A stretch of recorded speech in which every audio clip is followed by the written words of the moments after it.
83% of CIOs are moving from AI pilots to production scale. That just means that this is no longer wait and see, let's test it and see how it works. This means that the pilots have proven that they can be a production scale enterprise system. So what does that mean for everybody out there? It means that AI is here to stay, if you haven't realized that yet, and that you need to start moving from just testing it and playing with it and piloting it to really understanding how it becomes the next generation of your enterprise software stack.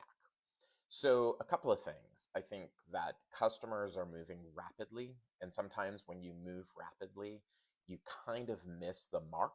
And what I mean by that is you might cut corners, you might do something really quickly, and you're not really saving the costs or getting the adoption you need. So I want to take a step back and offer some advice.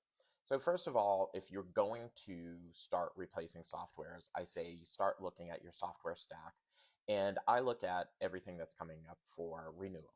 So let's look at the next 12 months. What is your renewals for your software? The first question I'd ask myself is, can I replace that with AI? If so, how quickly? Now, if I can, the next thing I need to do is engage my business partners and ensure that I understand the business process of what I'm transitioning from to use AI.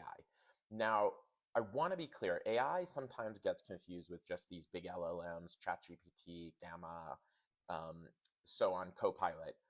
I think what people need to look at in their AI strategy is, yes, those big LLMs, but also point solutions. So there are a number of third-party solutions that sit on top of other softwares that can give you that benefit, as well as AI embedded in the softwares you use today, such as Salesforce, NetSuite, ServiceNow. Think of all those softwares have an AI component and in some cases an agentic component.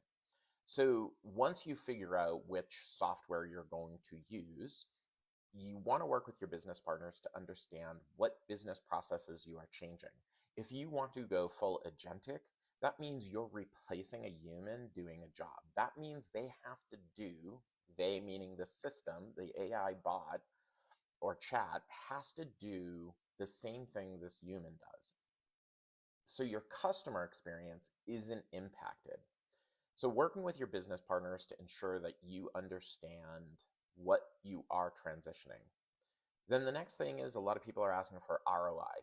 So before you jump to that conclusion of ROI, set base metrics, KPIs that measure the efficiency of the AI and the agentic experience through levels. They could be how many calls are it's deflecting or how many chats is it deflecting from a human. It could be, can it do the task repeatedly? So you may want to have the AI do a task, have a human check it, and then have an AI do the next task versus have the AI do the entire task straight through, because if there are challenges or problems, it's going to be harder to reverse it. And then finally, you really want to drive adoption, and driving adoption is really helping people understand how humans and the AI work side by side.